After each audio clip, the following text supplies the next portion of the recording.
Hello friends, welcome to my channel study 05। आज हम पढ़ेंगे एनसीईआरटी क्लास 6 की साइंस का चैप्टर 5 जो कि है पदार्थों का पृथक्करण। जैसे कि इसकी हेडिंग से ही हमें पता चल रहा है कि किसी पदार्थों को अलग करने की विधियों के बारे में, उसके पृथक्करण के बारे में हमें समझाया गया है। इसमें कैसे हम किसी भी पदार्थों को अलग करते हैं, उससे उसके समूह से उसकी शुद्धियों को कैसे हटाते हैं, उसकी शुद्धियों को उससे हम बाहर कैसे निकालते हैं, इस बारे में इसमें हमें बताया गया है कि हम और इसमें कैसे हम समूह से नमक मिलता है, और इस बारे में भी हम इस चैप्टर में डिस्कस करेंगे। कहा जाए तो पदार्थों को कैसे एक दूसरे से अलग किया जाता है, इस चैप्टर में हमें उसके बारे में बताया गया है। जैसे कि तो चलिए स्टार्ट करते हैं हम अपना आज का लेसन 5 पदार्थों का पृथक्करण। तो हमारा सबसे पहला ये है कि पदार्थों का पृथक्करण क्यों आवश्यक है, यानी कि शुद्ध सामग्री उस शुद्ध पदार्थ को प्राप्त करने के लिए हम पदार्थों का पृथक्करण करते हैं। जो भी पदार्थ होते हैं उन्हें हम खाद्य पदार्थ के रूप में ग्रहण करने के लिए, अशुद्धियों को बाहर निकालने के लिए, शुद्ध सामग्री प्राप्त करने के लिए, हानिकारक पदार्थों या हानिकारक अवयवों को हटाने के लिए हम पृथक्करण विधि का यूज करते हैं। यानी कि दूध से दही का मंथन करके मक्खन निकाला जाता है। जैसे कि सारणी 5.1 में दिया कि हम पदार्थों का पृथक्करण क्यों करते हैं। तो पृथक्करण प्रक्रम दिया गया है, उद्देश्य जिसके लिए हम पृथक्करण करते हैं, और पृथक्करण अवयवों को हम क्यों करते हैं, क्या करते हैं, उनका जो पृथक्करण अवयव करते हैं उसको। तो चावलों से पत्थर को पृथक करना, तो दो भिन्न परंतु उपयोगी पदार्थों को पृथक करना। हम ठोस अवयव को फेंक देते हैं, यानी कि जो कंकड़ होते हैं उन्हें हम फेंक देते हैं। मक्खन प्राप्त करने के लिए दूध का मंथन, तो अनुपयोगी अवयवों को दूर करना, यानी जो अनुपयोगी अवयव होते हैं उसे हम मक्खन प्राप्त कर लेते हैं, अनुपयोगी अवयव को हम हटा देते हैं और अशुद्धियों को हम फेंक देते हैं। चाय की पत्तियां पृथक करना, तो चाय की पत्तियों के लिए हम हानिकारक अवयवों को, अशुद्धियों को दूर करना, और हम उन दोनों अवयवों को उपयोग करते हैं। जैसे कि पृथक्करण की विधियाँ, तो हमारी पृथक्करण की कई विधियाँ होती हैं। पृथक्करण जैसे कि हस्तचयन, थ्रेशिंग और निष्पावन आदि विधियों द्वारा हम पृथक्करण पदार्थों को पृथक्करण करते हैं। जैसे कि हस्तचयन, हमारी फर्स्ट टेक्निक है हस्तचयन। है कि हस्तचयन जैसे कि नाम से पता चल रहा है कि हाथों के द्वारा अशुद्धियों को अलग करना, हाथों से चुनकर, यानी कि जैसे हाथों से चुनकर जो अशुद्धियाँ अलग की जाती हैं, जिसे हम हाथों द्वारा अलग कर सकते हैं, उसे हम हस्तचयन कहते हैं। जैसे कि दाल में उपस्थित अशुद्धियाँ, चावल, गेहूँ, अनाजों में उपस्थित अशुद्धियों को हम जो थोड़ी मात्रा में अशुद्धि होती है उसे हम हस्तचयन द्वारा अलग कर सकते हैं। जैसे कि हम जैसे दाल को यूज करने से पहले हम उसमें अशुद्धियों को दूर करते हैं, यानी इस अशुद्धियों दूर करते हैं, जिसमें जैसे जो छोटे छोटे कंकड़ होते हैं, पत्थर होते हैं आदि, हम उसको हाथ के द्वारा हटा देते हैं। लेकिन इसमें तब ये हस्तचयन विधि हम तब पॉसिबल होती है जब उसमें जिसमें कंकड़ कम हो, या मतलब जो अशुद्धियाँ होती हैं वो कम हो, तो उस चीज़ को हस्तचयन द्वारा पॉसिबल हो सकती है। लेकिन उसमें कंकड़ अधिक होंगे और अनाज की मात्रा कम होगी, तो तब ये हस्तचयन विधि पॉसिबल हमारी नहीं हो पाएगी। जैसे कि हमारी सेकंड टेक्निक है थ्रेशिंग के द्वारा पदार्थ से अशुद्धियाँ दूर करना। जैसे कि हम गेहूँ, जैसे कि हम खेत और खलिहानों में गेहूँ या चावल को, सूखी डंडियों को, गट्ठर तो देखे ही होंगे आपने। जैसे कि डंडियों से अनाज को अलग करने के लिए पहले धूप में सुखाया जाता है, यानी कि जब डंडियों से अनाज को पृथक करने के लिए जब लगे होते हैं, फिर उसको पहले काट के धूप में सुखाया जाता है। प्रत्येक डंडी पर अन्य कण चिपके होते हैं, और खेतों में रखे सैकड़ों गट्ठरों पर चिपके अन्य कणों की संख्या बहुत अधिक होती है। कृषक अनकड़ों की डंडियों की इतने डलियों को एक एक करके तो हम बिन नहीं सकते, इतने असंख्य कण होते हैं कि उसे एक एक करके हमें हाथों द्वारा हस्तचयन विधि द्वारा मुझे अलग नहीं कर सकते, ये पॉसिबल ही नहीं है। जैसे डंडियों से अन्य कणों अथवा अनाज को पृथक करने के प्रक्रम को हम थ्रेशिंग कहते हैं। इस प्रक्रम में डंडियों को पीट कर अन्य कणों को पृथक किया जाता है। कभी कभी थ्रेशिंग का कार्य बैलों की सहायता से किया जाता है, यानी कि थ्रेशिंग का कार्य जो होता है अनाज को अलग करने का पौधों से कार्य जो होता है, तो वह हम बैलों के द्वारा भी करते हैं। अधिक मात्रा में अन्य कण जब हमें हटाने होते हैं डंडियों से, तो उसके लिए हम मशीन का यूज करते हैं, जिसे थ्रेशर कहते हैं। यानी कि थ्रेशिंग में जब अनाज के जो गट्ठर होते हैं, सूखे पौधों के गट्ठर जो होते हैं, उसको हम किसी सतह पे, लकड़ी की या सीमेंट की सतह पे, हम उसे पीट कर मार कर हम उसके अन्य कण को हटा देते हैं। तो इस विधि को हम थ्रेशिंग कहते हैं। जैसे कि उसे हम थ्रेशिंग कहते हैं। जैसे कि इसमें ये फार्मर जो है किसान, इसमें अनाज को पीट रहा है, और उसे पीट के उसे अन्न कण जो होते हैं उस साइड में आ जाते हैं, और जो अनाज जो सूखा पौधा होता है वो हाथ में रहता है, और जो अन्न कण होते हैं वो हट जाते हैं।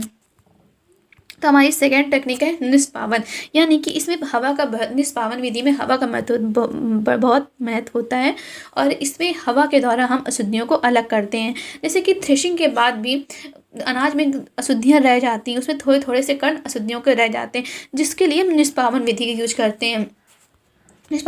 करते हैं। इसमें हम एक ऊंची जगह में खड़े हो जाते हैं, और हवा की सहायता से हम उसी विधि को करते हैं। इसमें एक कण जो होता है वो भारी होता है और एक कण हल्का होता है। जैसे कि अनाज जो होता है वो भारी होगा और जो उसमें अशुद्धियाँ होती हैं वो हल्की अशुद्धियाँ जो होती हैं वो हवा के द्वारा एक जगह उड़ के चली जाती हैं, एक जगह इकट्ठी हो जाती हैं। और जो भारी कण या अनाज जिसे कहते हैं, अनाज जो होता है तो वो एक जगह गुरुत्वाकर्षण के कारण, ग्रेविटेशन के कारण एक जगह एकत्रित हो जाता है, हो जाता है। जैसे कि इसमें एक लेडी है, इस ऊपर ऊपर खड़ी है और ये नीचे डाल रही, तो इसमें जो भारी कण है ये अनाज जैसे कि तो एक जगह एकत्रित हो जाता है और जो हल्के कण होते हैं वो हवा से दूर जाके एकत्रित हो जाते हैं, जिसका यूज हम जानवरों को खिलाने के लिए कर लेते हैं। जैसे कि इसमें दिया गया है किसी मिश्रण के अवयव को इस प्रकार पृथक करने की विधि निष्पावन कहलाती है। मतलब कि इसमें जो होता है वायु का बहुत अधिक महत्व होता है, यानी या तो इस वायु जो चलती है उसके द्वारा हटाया जाता है या फिर उसमें पंखा के द्वारा पंखा लगाया जाता है और उसके द्वारा फिर हटाया जाता है उसको।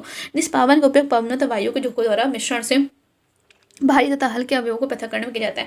यानी कि एक कण भारी हो और एक अवयव जो होता है वो हल्का होगा, तभी हम इस विधि का यूज कर सकते हैं। जैसे कि चालन का यूज हम करते हैं। जैसे कि हम रोज चालन विधि का उपयोग मिश्रण के तो ऐसे अवयव जिनके अमापों में अंतर हो को पृथक करने में किया जाता है। यानी कि दो कणों को अलग करने के लिए हम इस चीज़ का यूज करते हैं। यानी कि एक कण छोटा एक कण भारी हो, जैसे जो जलनी का यूज करने पे जो महीन कण होते हैं वो नीचे आ जाते हैं और जो उसके बड़े कण होते हैं वो छन्नी में ही रह जाते हैं। इस विधि का यूज हम अपनी रोज़ डेली लाइफ में भी करते हैं। जैसे कि आटे को जब हम किसी चीज़ को बनाते हैं आटे से, तो आटे का उपयोग करने से पहले हम उसे छन्नी की सहायता से उसके अशुद्धियों को पृथक करते हैं और उसके महीन कण जो होते हैं, खाने पदार्थ होते हैं वो नीचे आ जाते हैं और जो बड़े बड़े कण जो अशुद्धियाँ होती हैं वो छलनी में ही रह जाती हैं। तो इस तरह हम इसमें छलनी का यूज करते हैं। इस विधि को हम चालन कहते हैं। चालन का यूज हम कई कंकड़ पत्थरों को हटाने के लिए देते हैं। जैसे कि आपने देखा होगा कि बड़ी बड़ी बिल्डिंग्स होती हैं, बड़ी बड़ी बिल्डिंग्स, और जब घर बनते हैं तो उनको उसमें कंकड़ पत्थरों को हटाने के लिए रेत चालन द्वारा कंकड़ तो पत्थर को रेत से पृथक भी किया जाता है। यानी कि मजदूर जो होते हैं वे रेत को कंकड़ पत्थर से अलग भी करते हैं। वो चकोर वो आयताकार चलनी जैसा होता है उनका, नेट में लगा हुआ, तो उससे हम पत्थरों को पृथक करते हैं। तो हमारी इसमें नेक्स्ट है अवसादन, निस्तारण तथा निष्पंदन। जब हम हस्तचयन और थ्रेशिंग विधि का यूज नहीं करते हैं तो उसमें हम अवसादन, निष्पंदन विधि का हम यूज करते हैं। तो अवसादन विधि का यूज हम तब करते हैं जब उसमें हस्तचयन विधि का हम यूज नहीं कर पाते हैं। यानी कि इन सब विधियों का यूज ना करके हम अवसादन, निस्पंदन का यूज करते हैं। जब भी किसी ठोस को लिक्विड तरल को अलग करना होता है, मतलब ठोस से लिक्विड को अलग करना होगा, तो किसी भी ठोस में ऐसी अशुद्धियाँ लगी होती हैं जिसे हस्तचयन द्वारा नहीं किया जा सकता है, तो उस समय हम अवसादन की प्रक्रिया, निस्तारण, निस्पंदन आदि प्रक्रिया का यूज करते हैं।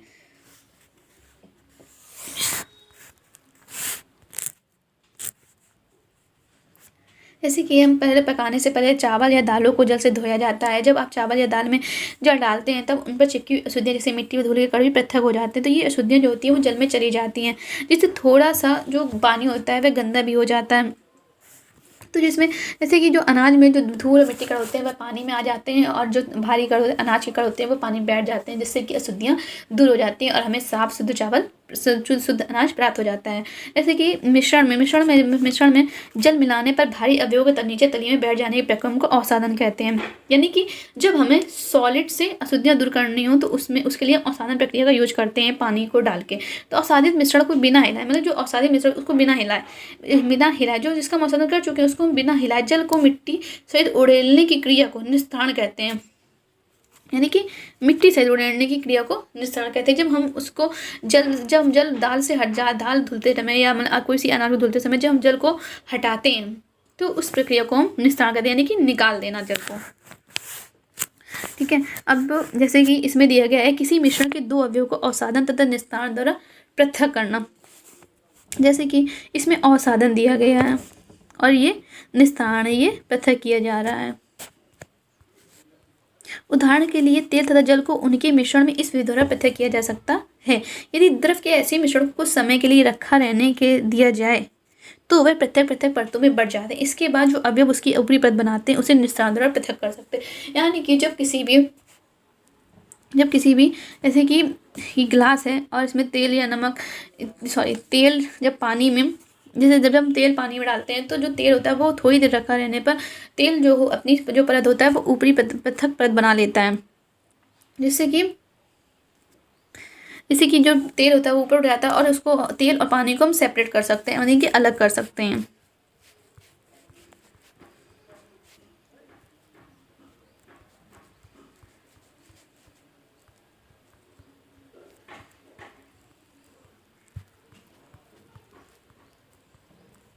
क्रियाकलाप जैसे कि वाष्पन, तो जल को उसके वाष्प से परिवर्तित करने की प्रक्रिया को हम वाष्पन कहते हैं। जल को उसके वाष्प से परिवर्तन करने की प्रक्रिया को वाष्पन कहते हैं, यानी कि जल होता है उसको हम वाष्प में परिवर्तित कर देते हैं तो उस प्रक्रिया को हम वाष्पन कहते हैं।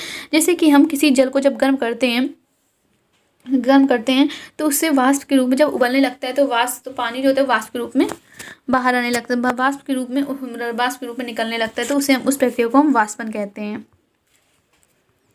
समुद्र जल से नमक प्राप्त करना, तो समुद्र जल से नमक हमें कैसे प्राप्त होता है? जब हम समुद्र का पानी जो होता है उसको हम निकालते हैं, जब लोग समुद्र का पानी निकालते हैं तो उसको एक जगह एकत्रित करते हैं, उसको फिर धूप में रख दिया जाता है। धूप के द्वारा जल जो होता है वह वाष्पन की क्रिया द्वारा वह उड़ जाता है और हमें नमक प्राप्त हो जाता है, जैसे हम समुद्री नमक कहते हैं और हमें समुद्री नमक प्राप्त हो जाता है।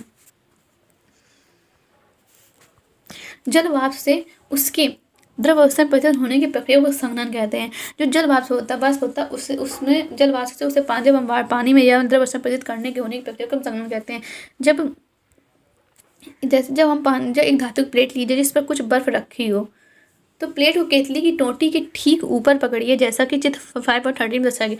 जैसे कि इसमें चित्र में दर्शाया गया है कि केतली के ऊपर एक बर्फ प्लेट रखनी है, उसके ऊपर बर्फ के टुकड़े रखने हैं और इसमें टोटी के ऊपर ठीक पकड़िए जैसे दर्शाया गया। तो हमें ये देखने को मिलता है केतली के सारे जल की भाप बदलने लगती है, यानी कि जो केतली से भाप निकल रही है वो उसमें संघनन में बदलने लगती है। तो जब भाप बर्फ से ठंडी की गई प्लेट में संपर्क में आती है तो वह संघनित होकर द्रव जल बन जाती है। जैसे कि अब ये द्रव जल के रूप में टपकने लगता है, जिससे कि वो भाप जो होती है वह संघनित होकर नीचे आने लगती है। तो जल वाष्प से उसकी द्रव अवस्था में परिवर्तित होने की प्रक्रिया को संघनन कहते हैं। क्रियाकलाप 6 में जैसे कि संतृप्त विलयन क्या होता है? जब कोई विलेय होता है पदार्थ अधिकतम मात्रा तक विलायक में घुली हो, यानी कि विलेय वे कहते हैं जिसको हम पानी में घोलते हैं, और विलायक वो होता है जिसमें हम घोल रहे होते हैं, और विलेय वो होता है जिसको हम पानी में घोलते हैं। जैसे कि नमक विलेय होगा और जल विलायक होगा, और जब दोनों को मिला के जब वो दोनों घुल जाते हैं तो उसे हम विलयन कहते हैं। लेकिन जब एक अवस्था में जब जो होता है पानी में नमक घुलना बंद हो जाता है, मतलब जब कोई विलेय पदार्थ अधिकतम मात्रा तक विलायक में घुल चुका हो, यानी कि अब उससे अधिक मात्रा उसमें नहीं घुली जा सकती है, तब हम उसे संतृप्त विलयन कहते हैं। यानी कि नमक उसमें घुलना बंद कर देता है और क्रिस्टल के रूप में नीचे बैठने लगता है तली में, तो उसे हम संतृप्त विलयन कहते हैं। और असंतृप्त विलयन उसे कहते हैं जब तक नमक घुलता रहता है, तो उसे असंतृप्त विलयन कहते हैं। मतलब कि जब तक नमक घुलता रहे और उसमें क्रिस्टल ना हो, यानी क्रिस्टल ग्लास की तली पे ना बैठे, तो उसे हम असंतृप्त विलयन कहते हैं। जैसे क्रियाकलाप 9 में दिया है कि बीकर लेना, उसमें जल लेंगे, उसमें तब तक नमक मिलाए जब तक इसमें और नमक ना घुल सके। तो इस प्रकार हमें नमक और जल में संतृप्त विलयन प्राप्त होता है। तो अब इस संतृप्त विलयन में कम मात्रा में नमक मिलाइए और इसे गर्म कीजिए। तो हम ये देखते हैं कि बीकर में जो हम विलयन को गर्म करने पर इसमें और अधिक नमक में घोला जा सकता है। तो इससे गर्म विलयन को ठंडा होने दीजिए, और फिर ये क्लब हो जाता है कि गर्म करने पर नमक की अधिक मात्रा घोली जा सकती है, यानी कि गर्म पानी पर नमक की अधिक मात्रा घुल जाती है। हमें लेसन के प्रमुख शब्द हैं मंथन, यानी कि दूध से दही का जब हम मंथन करते हैं तो हानिकारक जो अवयव होते हैं जिसे हम यूज नहीं करते उसे हटा देते हैं और मक्खन प्राप्त कर लेते हैं। संघनन, निस्तारण, वाष्पन, निस्यंदन, हस्तचयन, संतृप्त विलयन, अवसादन, चालन, विलयन, थ्रेशिंग और निष्पावन। इसमें वायु को बहुत अधिक महत्व होता है निष्पावन में। जैसे कि इसमें पावन से ही समझ में आ रहा है कि इसमें पवन का यूज होता है। इस लेसन का सारांश है, देखिए हम इस लेसन की समरी पढ़ लेते हैं। हस्तचयन, निष्पावन, चालन, अवसादन, निस्तारण तथा निस्यंदन मिश्रण से उसके अवयव को पृथक्करण करने की कुछ विधियाँ। इन विधियों के द्वारा हम पदार्थों का पृथक्करण, पदार्थों से विशुद्धियों को हटाते हैं। अनाज से भूसा और पत्थरों को हस्तचयन द्वारा पृथक किया जा सकता है। यानी कि जब अशुद्धियाँ कम हो किसी चीज़ में तो हम उसको हस्तचयन विधि द्वारा हम अलग कर सकते हैं, लेकिन जब अशुद्धियाँ अधिक हो तो हम उसे हस्तचयन विधि द्वारा करना पॉसिबल नहीं हो पाता है। भूसा अनाज के भारी बीजों से निष्पादन विधि द्वारा पृथक किया जा सकता है। किसी मिश्रण के कणों की आमाप में अंतर का उपयोग चालन तथा निषेधन प्रक्रिया द्वारा पृथक्करण में किया जाता है। रेत और जल के मिश्रण में रेत के भारी कण तली में बैठ जाते हैं और निस्तारण की विधि द्वारा जल में पृथक किया जा सकता है। I hope you understand this chapter. Thank you so much for watching.